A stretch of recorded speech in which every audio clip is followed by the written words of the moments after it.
Well, good afternoon, everyone. Welcome to the Native Wellness Institute's Power Hour.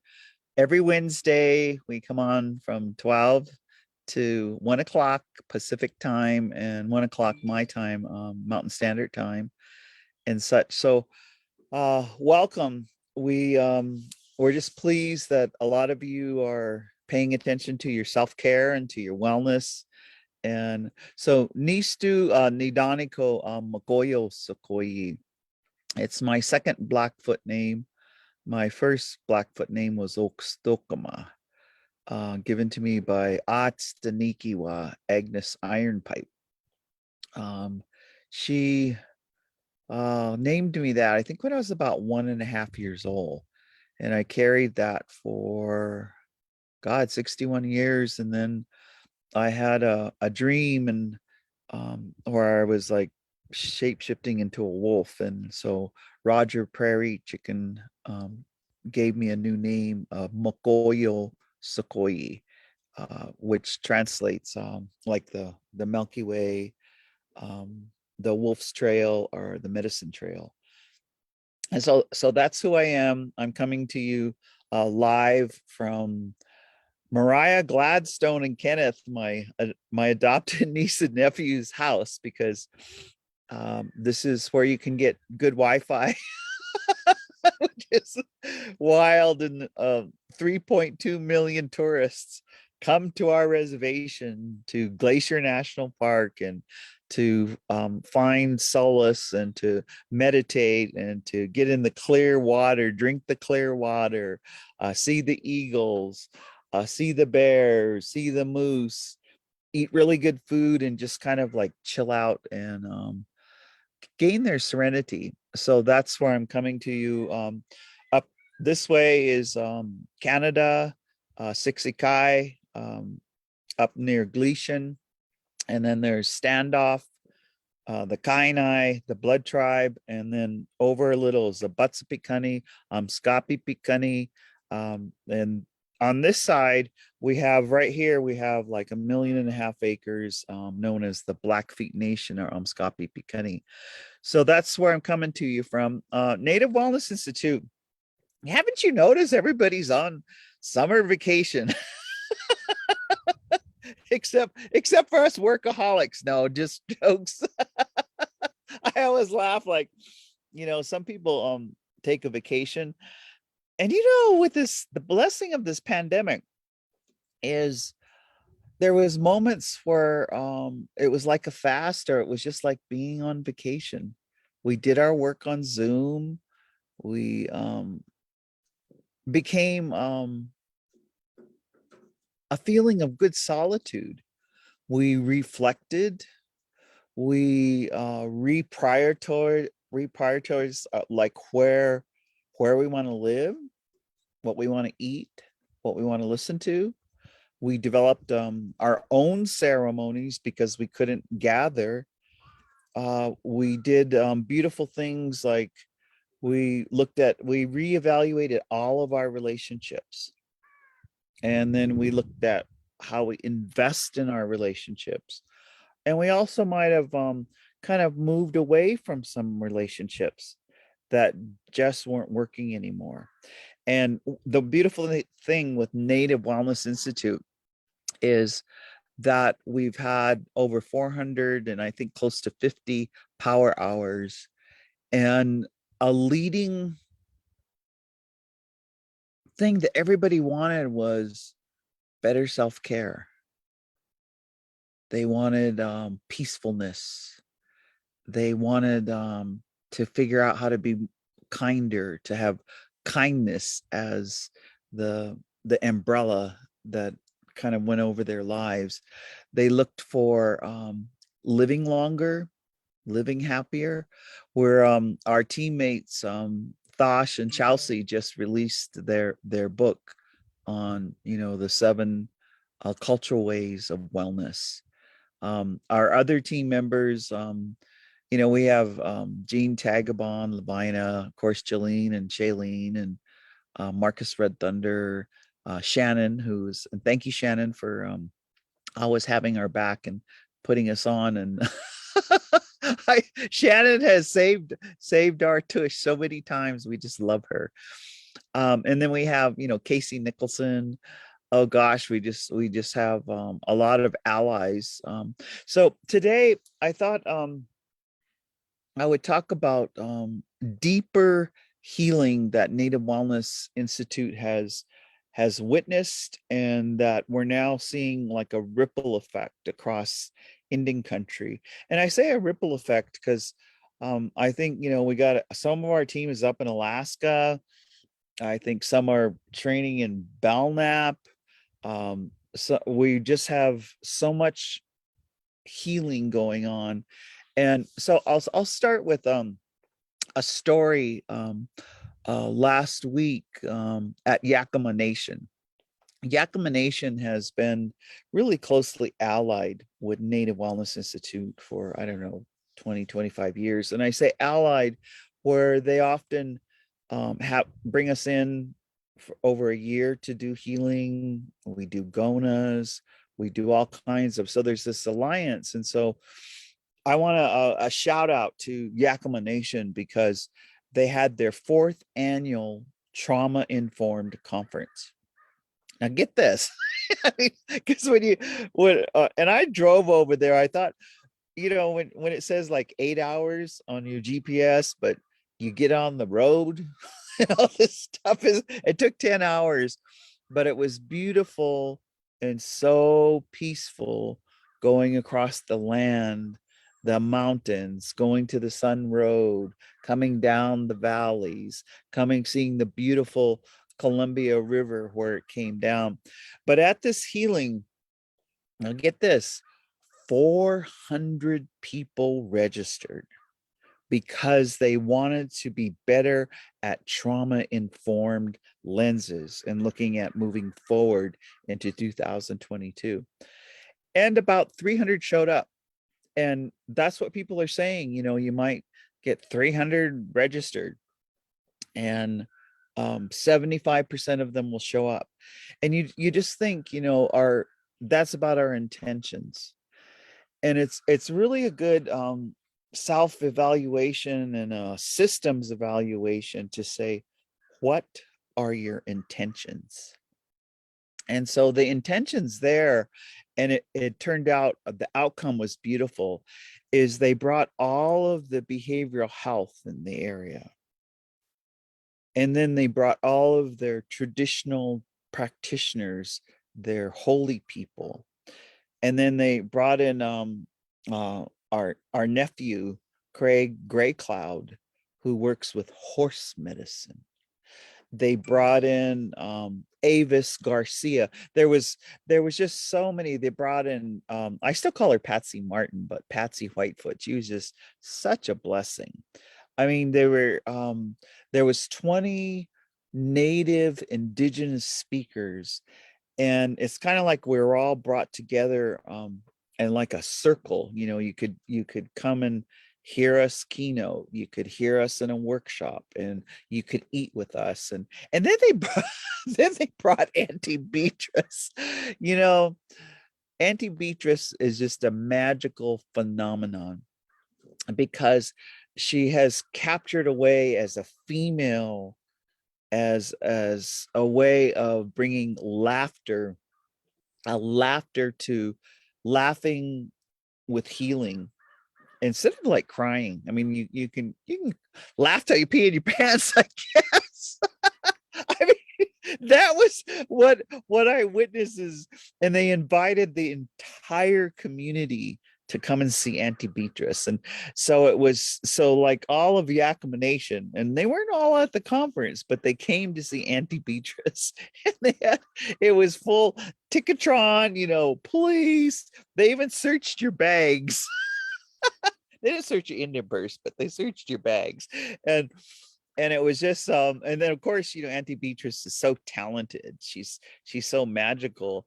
And sometimes her humor can become a little bit gruff, a little bit too truthful. So she kept saying, okay, folks, I'm gonna attempt to be PG-13. Everybody would just laugh like, okay, Auntie Beatrice, PG-13. What the hey? It was just, anyway, she managed to do it. And I'll just say instead of, it was all metaphorical. It was looking at the good looking cowboys in their Wranglers, and it was looking at the size of their belt buckle. So anyway, she pulled it off. But what this conference did, and the reason I'm telling this story is I saw something magical happen. You saw all of the all my little Emmy Daws, these two little Emmy Daws, they helped me heal with Ocon iron pipe leaving, but they might be barking in the background, so I'll just talk louder.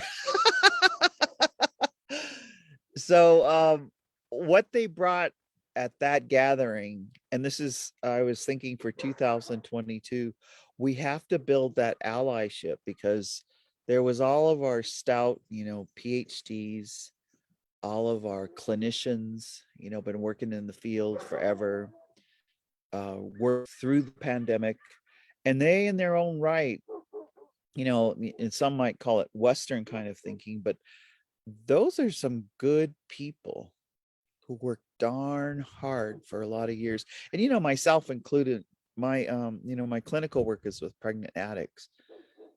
And so then there's these traditionalists, and they're in different tribes, you're going to call them holy people. Some tribes call them elders. In Siksikayatepi, the Blackfoot Confederacy, they're usually ones who have been transferred. They might carry a bundle, they might carry certain sacred objects, they might be, because Nistu Kami Boys Manix. I'm a owner of a stand-up headdress, so we have societies. There's Brave Dog societies. There's Moto Geeks, Buffalo Women's Society. There's Ixkanax, Horn Society. So those that have earned it. And I just have to, I was just sharing with Shannon before we got on, I'm being contacted by all these journalists, and we have a great journalist, many, but an indigenous Nora down in Great Falls area yesterday, and she was interviewing me about the Pope getting a headdress.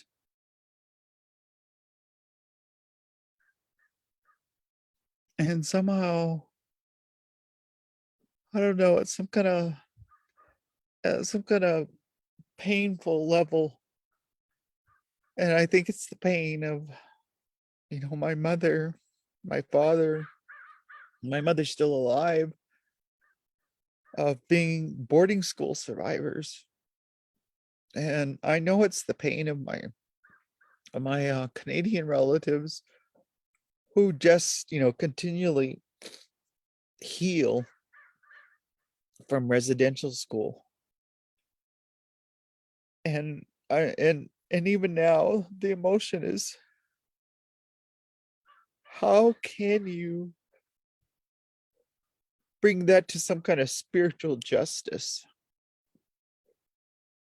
Some kind of righting some catastrophic murdering of children. How can you correct that? And then to, kudos to the Pope, kudos to the Christians, kudos to Christianity. I have nothing against you, but I am not you. You colonizers came over here. You took away how we pray, and you forced us, you brainwashed us to convert to how you pray. You disenfranchised our men.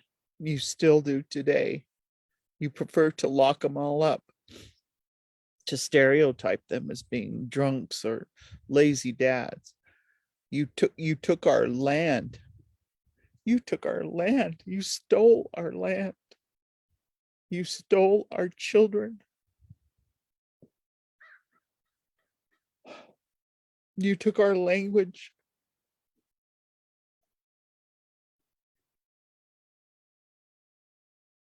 but not today, colonizer.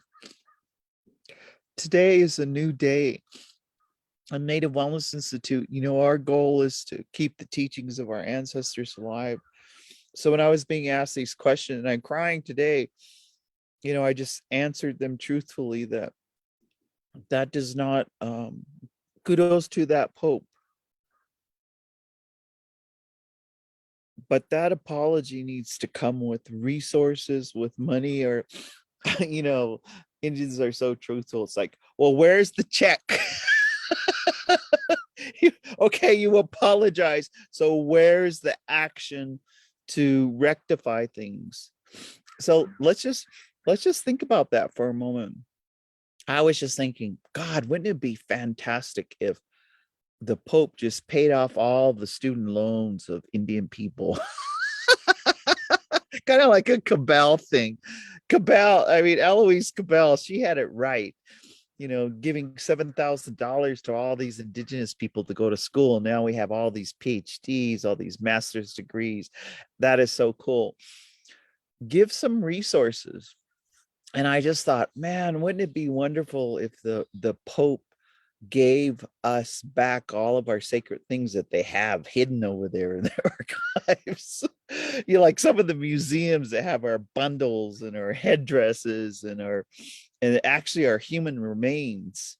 There's a lot of our human remains still in those archives of the Pope, or all they and they have some of our human remains.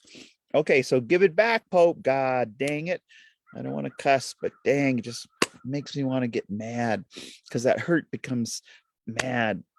And so and let's see, since we're drinking, okay, Pope, what you could also do is provide free Head Start childcare to all Indians and indigenous across the land, while their parents are at work, that these young children, from 0 to 5 could be taken care of. Let's see, what else could the Pope do? The Pope could provide good housing to all reservations and all Indians to have. I love Mariah and Kenneth's place here, but to have a functioning toilet that flushes, to have a good plumbing, to have a roof over Indians' heads. The Pope could you see the Pope coming out to all of our housing programs and giving good houses to Indians? Woohoo! That'd be awesome. Let's see, what else could the Pope do? What the Pope could, I was looking at the doctrine of discovery, and oh my gosh, when I was looking at this, it just and I think I want to almost read it, because you can't make this stuff up. This is okay. The doctrine of discovery, 1452. Invade, search out, capture, vanquish, and subdue all Saracens and pagans whatsoever, and other enemies of Christ, wheresoever placed in the kingdoms, the dukedoms, the principalities, the dominions, the possessions, and all movable and immovable goods whatsoever held and possessed by them, to reduce their person to perpetual slavery, and to apply and appropriate to himself and his successors the kingdoms, dukedoms, counties, principalities, dominions, possessions, and goods, and to convert them to his and their use and profit. That's just a little summary. God damn. Okay. Okay, Pope, we get you. But if you're going to apologize, and apology is a wonderful, beautiful thing. Native Wellness Institute, we have in our healing, we always say that, as the disruption happened, we didn't talk, we didn't feel, and we didn't trust. So, Mr. Pope, you have to look at the resources that will bring back that trust. Let our people heal in a safe place. Let us talk about it. And it's almost, the beauty of, I don't know, this crying. I just got to cry sometimes. And then I feel better. I hope that you cry and don't suck it up. When you suck it up, man, all kinds of problems happen. Don't suck it up, let it out. But I was just thinking, wow, what could be the other action, besides giving us good houses? Some of the other action is just to let us freely have all of our ceremonies. Some of the action is just to freely let us bring back our languages. And some of the action is, yeah, we're willing to share, but you could give us back some of the land, eh? Which I think we own it spiritually, but give us back some of our land. Give us back our water rights. Give us back our hunting rights. Give us back so that we can freely roam our areas and just be indigenous and be Indian. So I just wanted to say that much. And I wanted to go back to that story of Yakima. And last week, during that 3 days, there was workshops, there was evening consultations, there was horse medicine, there was grooming of horses, getting on horses for the first time for some. There was just and they were one of the places where they let us freely smudge. Some hotels they say, no, you can't smudge, and they said, no, smudge up. So it was like, and people brought different smudges, and they gifted, God, when I got home, they gifted all of us presenters with flat cedar. They gifted us with sage. They gifted us with sweetgrass. And then my one little sister, she gifted me with her parents had just gotten salmon, because the salmon are coming back, and she just gifted me with a couple of giant jars of smoked salmon. So that was some of the gifting. And at this gathering, and I'm saying these are the things, maybe that's what the Pope could do. He could just let us grow all the sovereign food, grow all of our medicines to eat, to smudge. And maybe the Pope could just have a wheelbarrow of sweetgrass, and when he comes out with his robes and stuff, he could just have a wheelbarrow, light the wheelbarrow of sweetgrass, and say his, that thing that they swing. They could just be smudging all of the 50 United States, and smudging all of the leadership, and even smudge the Republicans. And then the Pope would have this wheelbarrow, and then he would go around and give out, free housing, and give out, scholarships. And again, I tell you, we have got to absolve or to forgive those student loans. There's too many Indian people just like student loan poverty. And then the Pope could go out, and he could smudge all of the same-sex marriages. Hey, just be smudging it. And then the Pope with his wheelbarrow, man, his wheelbarrow of sweetgrass, he could reverse all of this confining around Roe versus Wade, and give back women. Women have choices over their whole entire body. And then I just heard all these men were getting vasectomies.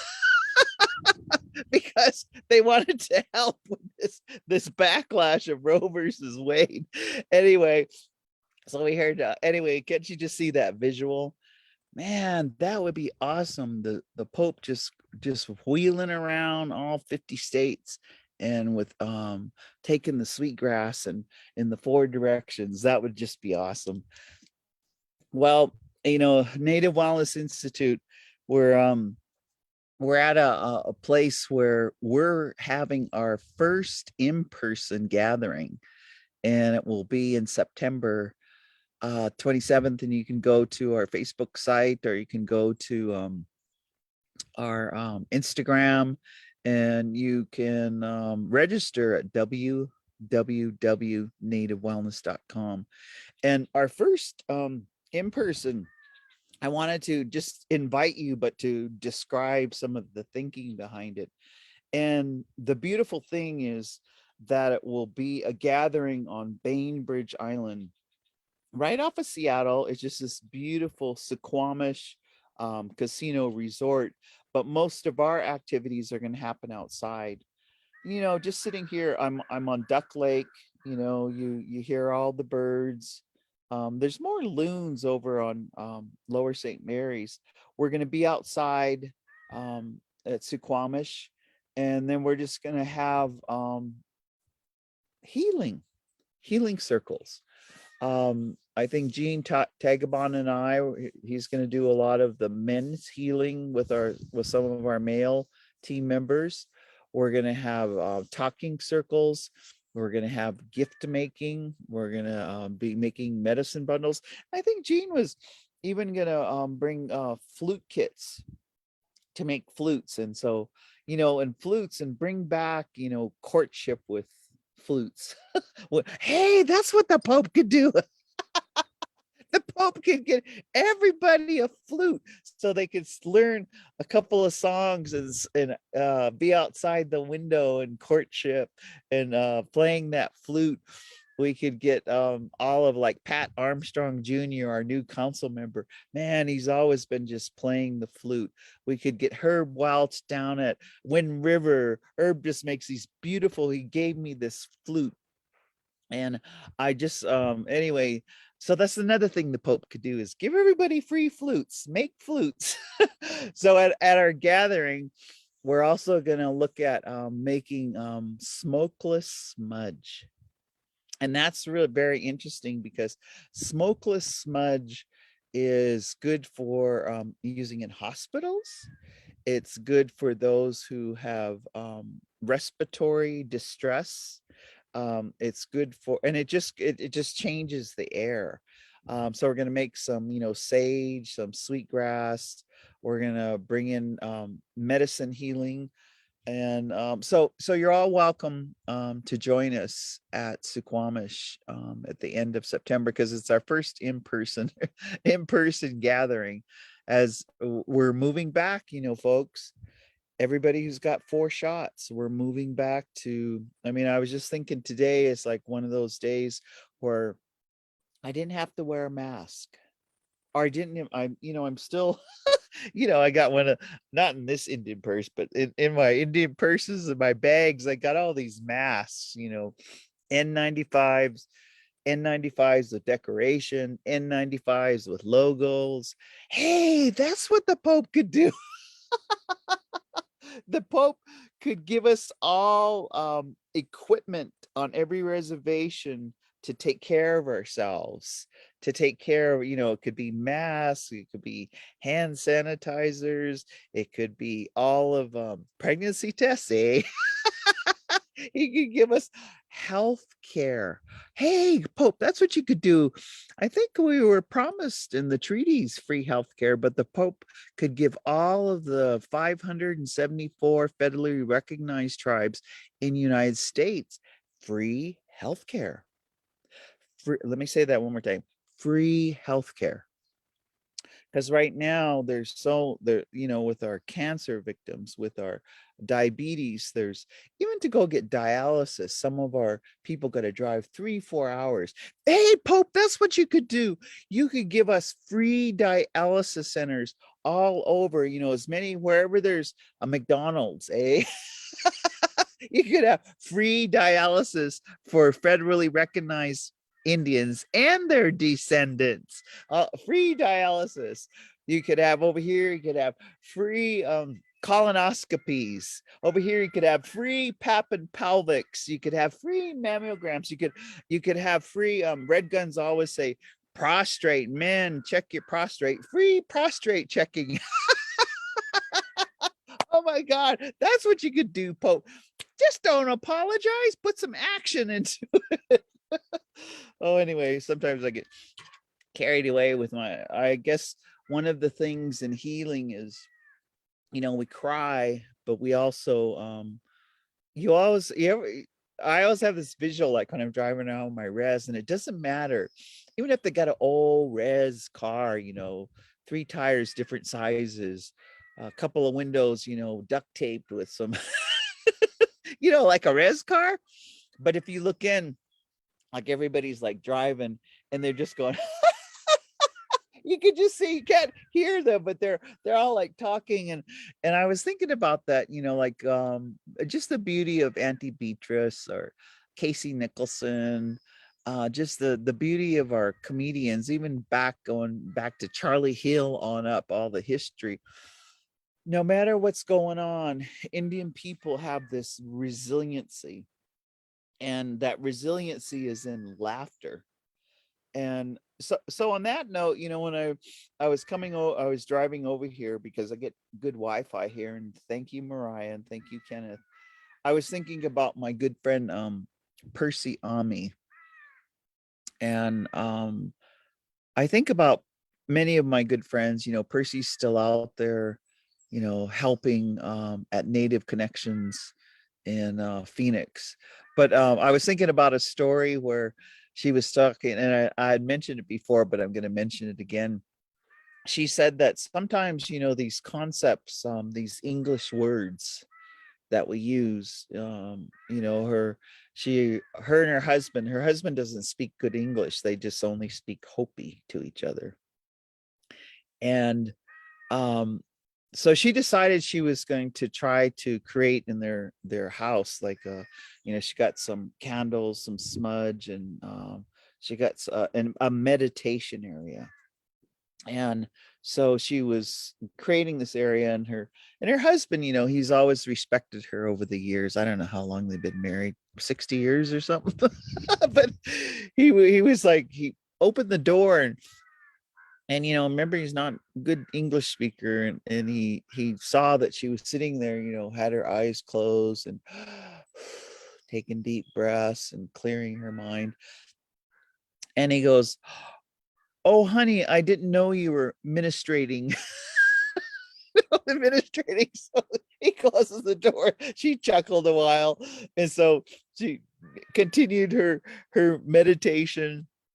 But she was just saying that now her and her husband, whenever she's gonna go to that place, and all of us, we should select a place, like right here, with the clean air, the sunshine, and just pay attention to our breathing, clear our minds, get our happy heart.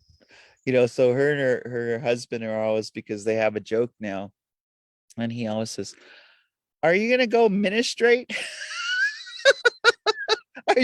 Or she'll say, "Honey, I'm going to ministrate right now," and it's just that she's gonna go and have her alone time, her own solitude, as a couple, and to do that.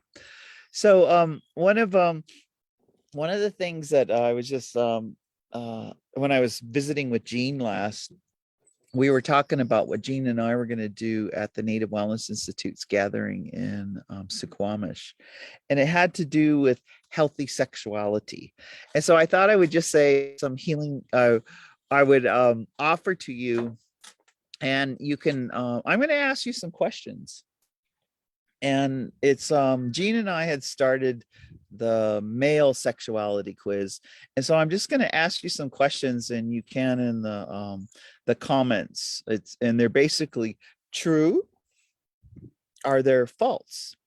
Let's see, what is the false? F in sign language. So I'm going to ask you the question, and the reason I'm going to do this is because this is the intro to healthy sexuality and positive sex. And Native Wellness Institute has the healthy relationship curriculum, which we've been doing since 2008. It's best practices under ANA. And often when we're going to begin to talk about that subject, and this has to, it's connected to this Pope thing, because a lot of those residential schools and those boarding schools, there was sexual assault and rape of children.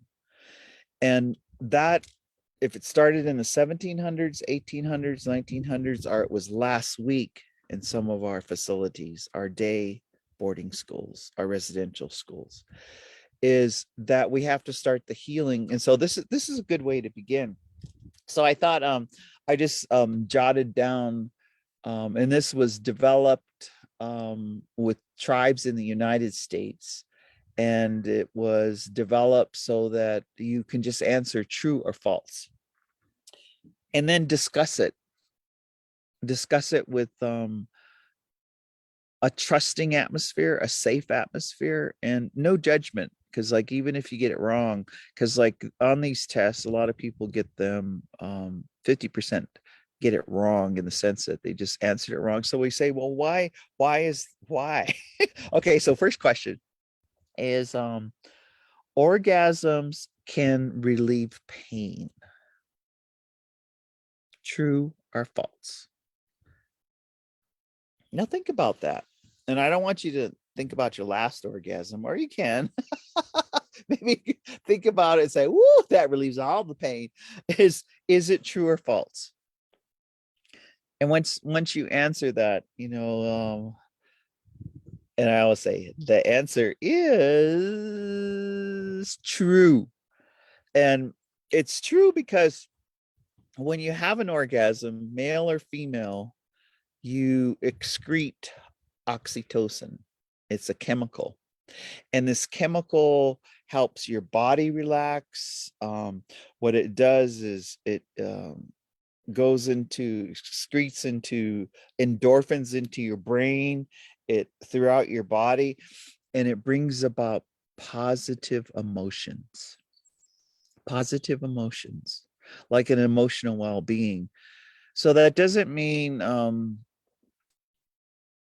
was gonna it doesn't mean that you just have to go around orgasm, multi, or you can do that, but orgasm.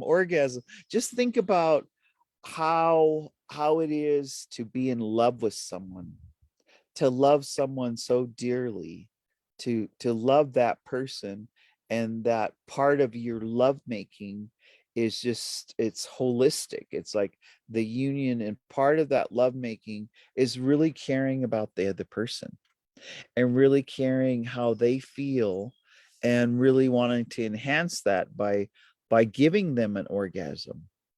That is much more healthy sexuality, by wanting to give them an orgasm where you're pleasing them, letting them please you, pleasing them, letting them please you. So that you can see some of the dialogue, or some of what we can speak about in healthy sexuality. um, that Mariah, they gave me smoked kidney and smoked buffalo tongue. I mean, some people, give you chips and salsa. We go to a Blackfeet home, they give you smoked kidney. And anyway, it was just over here, and the top flew off. So question number 2. And I just wanted to, we're starting the dialogue on Native Wellness Institute Power Hour here, and we're inviting you to our gathering in September in Suquamish.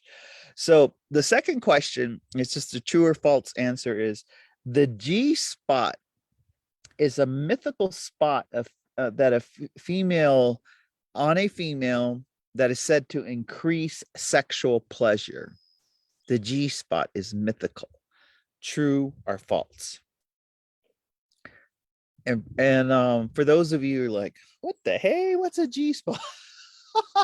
Okay, you better come to our training. No. Okay, so for and this is, okay, men, listen up. Women, listen up. Those of you LGBTQ, you already know this, transgender.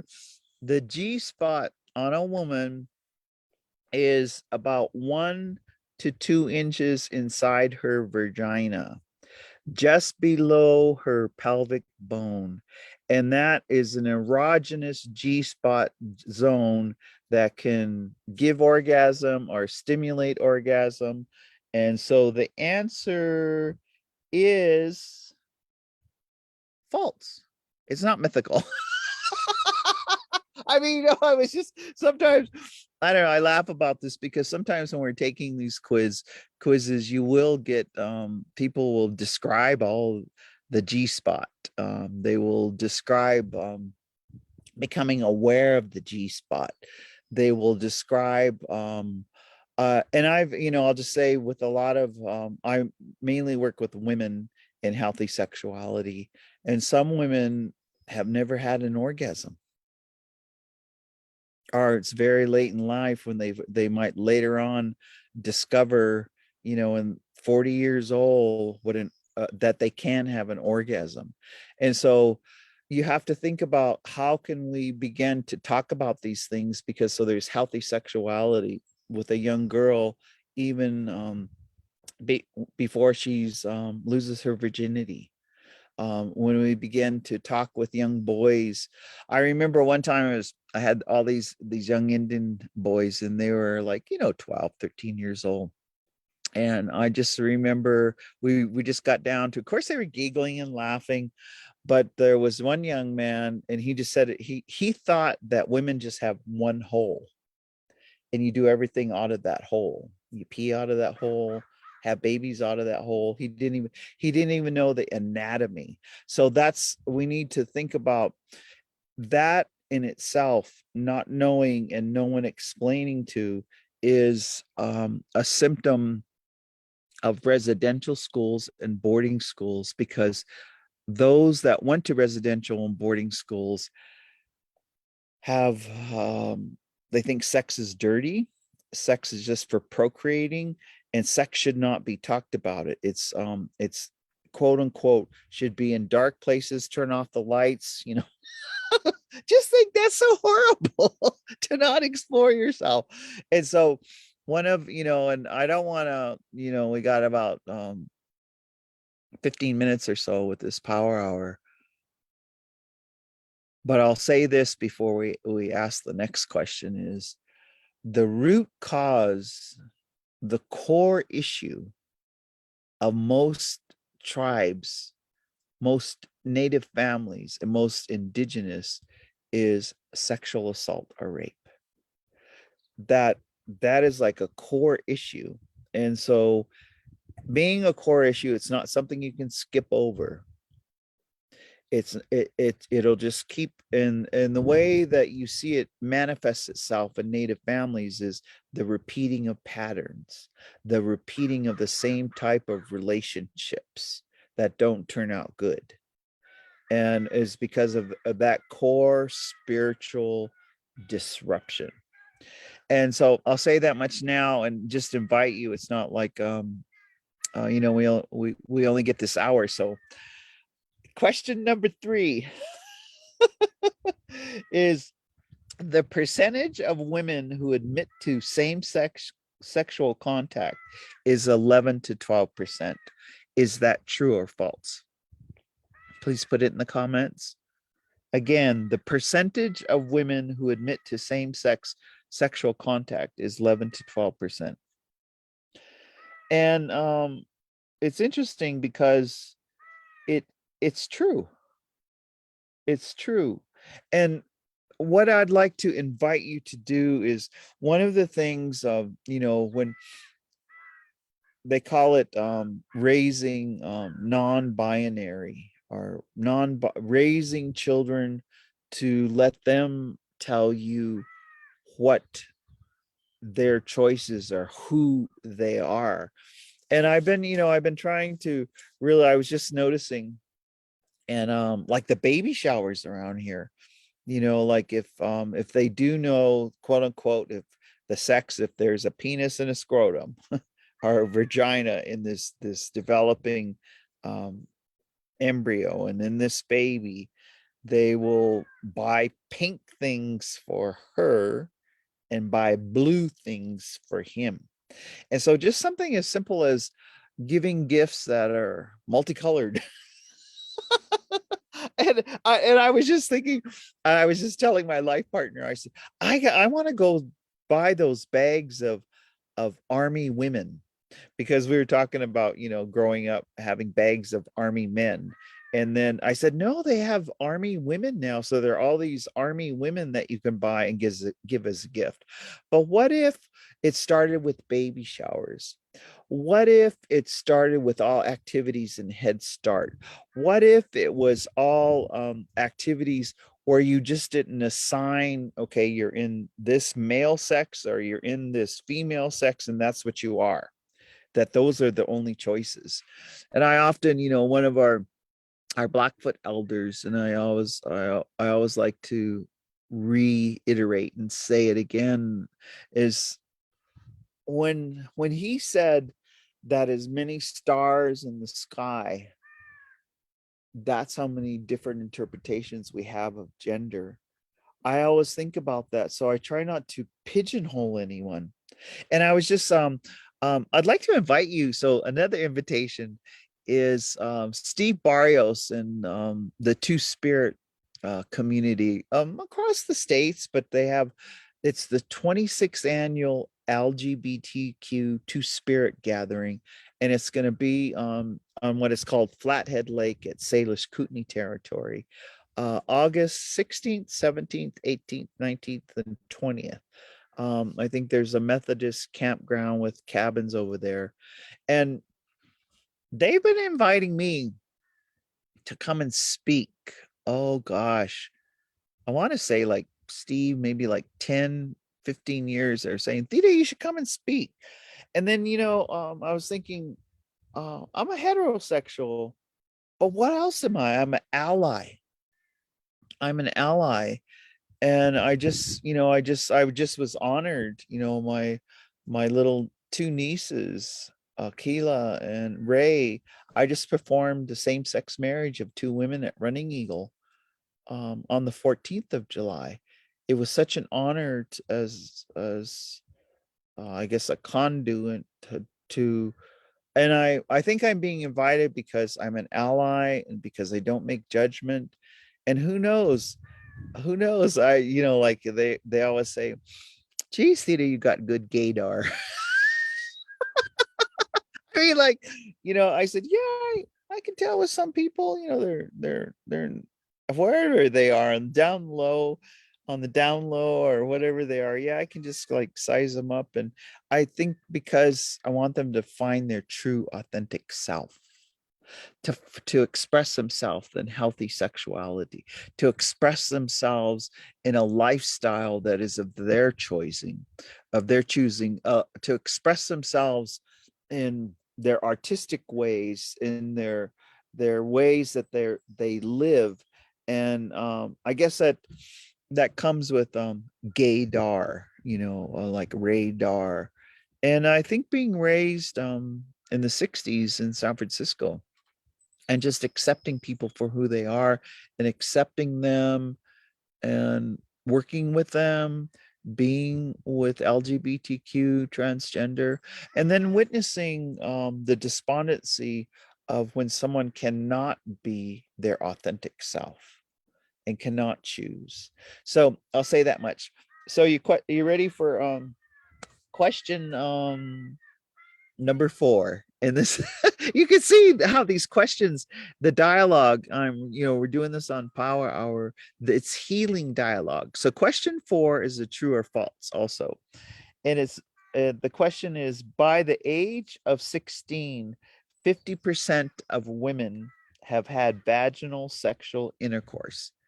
So what do you think? Is that true or is that false? You can put it in the comments. And the answer is false, because only about 40% by the age of 16 have had vaginal sexual intercourse. And if you God, this Pope thing, I was just thinking, like at Kamloops or even here on this reservation, when they found the bodies of little infants, or they found 3-year-old, a 4-year-old.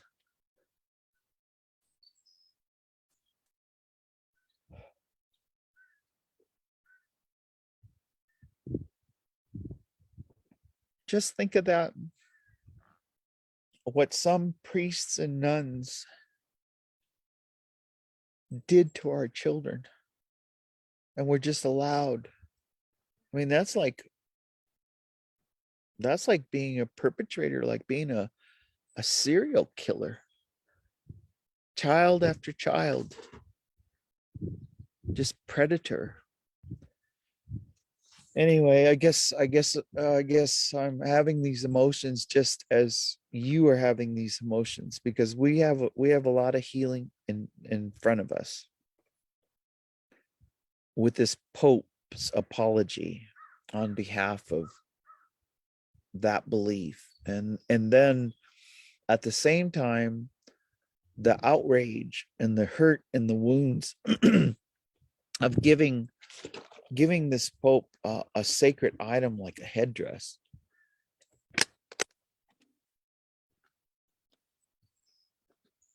There's something not good there, something wrong with that, something that I don't think we should tolerate,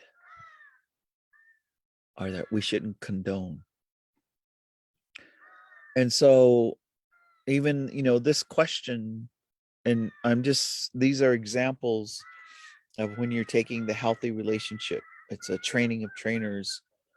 It's often, 4 days long.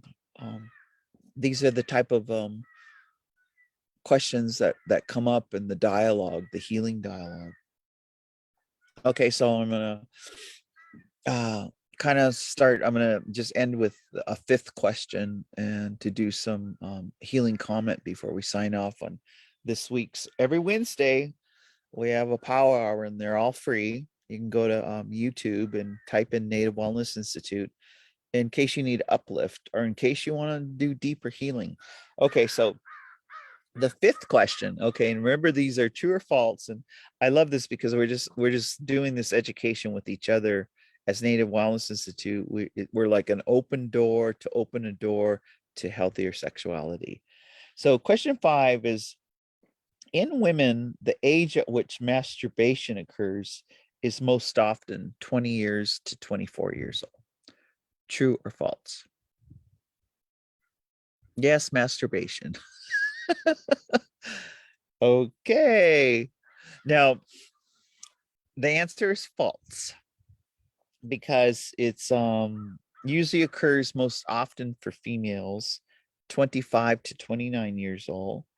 72% have masturbated, fulfilled, giving their own orgasm to themselves. Woohoo! Masturbation. Think about Cecilia Fire Thunder. Cecilia used to like to give out vibrators as door prizes. So we'd always be giving out, 10-inch, 8-inch, 7-inch, 6-inch, no, vibrators as door prizes and in raffles. So there is that in the humor and the actuality that most women have explored themselves and fulfilled themselves. And then it says, even for Native men, 25 to 29 years old, at least 82% of them have had experienced masturbation. I think it's more than that. Woohoo! Or maybe, and I don't want to judge anyone. It's just that that's a way of healthy sexuality, of mutual exploring, of masturbating yourself, deciding what areas of you that are erogenous zones. I was just like, I always one of the gifted things that I got from Tazba. She's a producer and director in Reservation Dogs, is this beaded papaya. But look at it real close. What does it look like? Yeah, that's what it looks like. So with that question 5, and kind of winding down for today's power hour, Native Wellness Institute, we're inviting you, number 1, to our first in-person gathering at Suquamish on Bainbridge, September 27th, that week. Please come and join us. Number 2, we're inviting you to the LGBTQ Two Spirit gathering with Steve Barrios and the gang, in Montana. All Two Spirited societies will be coming. And then number 3 is, it's summertime. It's summertime. And summertime is the time when we get to be with our children, we get to be with our families, we get to barbecue. I mean, I'm just like, right now, I was just thinking, only Mariah, smoked kidney. Look at that. Oh my God. I'm not going to chew it now because I can't chew and talk at the same time. But I'm just going to indulge right when I end here with this power hour. But Native Wellness Institute would just like to say it's summertime. So make a goal for yourself. Make some intention for yourself. Make some a to-do list of happiness, a to-do list of uplifting your spirit, a to-do list. I mean, I always like get my nails done. And this time I got them, to the blue color, like of water, because I'm just going to spend a lot of time in the water. It's summertime, so make a list of, and check on people. Just contact them and say, how you doing? How's it going for you? And then I challenge you to go visiting, just to go over and have a cup of tea, have some coffee, just to have a visit where you can laugh, and a visit where you can say, hey, how you doing? How you doing? Just it's check in with people and enjoy the summer. So with that, we'd like to thank you. And I thank Shannon Kissinger. God, Shannon has been part of our staff for so many years, a couple decades plus. And Shannon, thank you for bringing me on, and thank you for bringing us to the Power Hour today. So with that, I'll say kitakito matsuno, and that just means see you later, because we never say goodbye.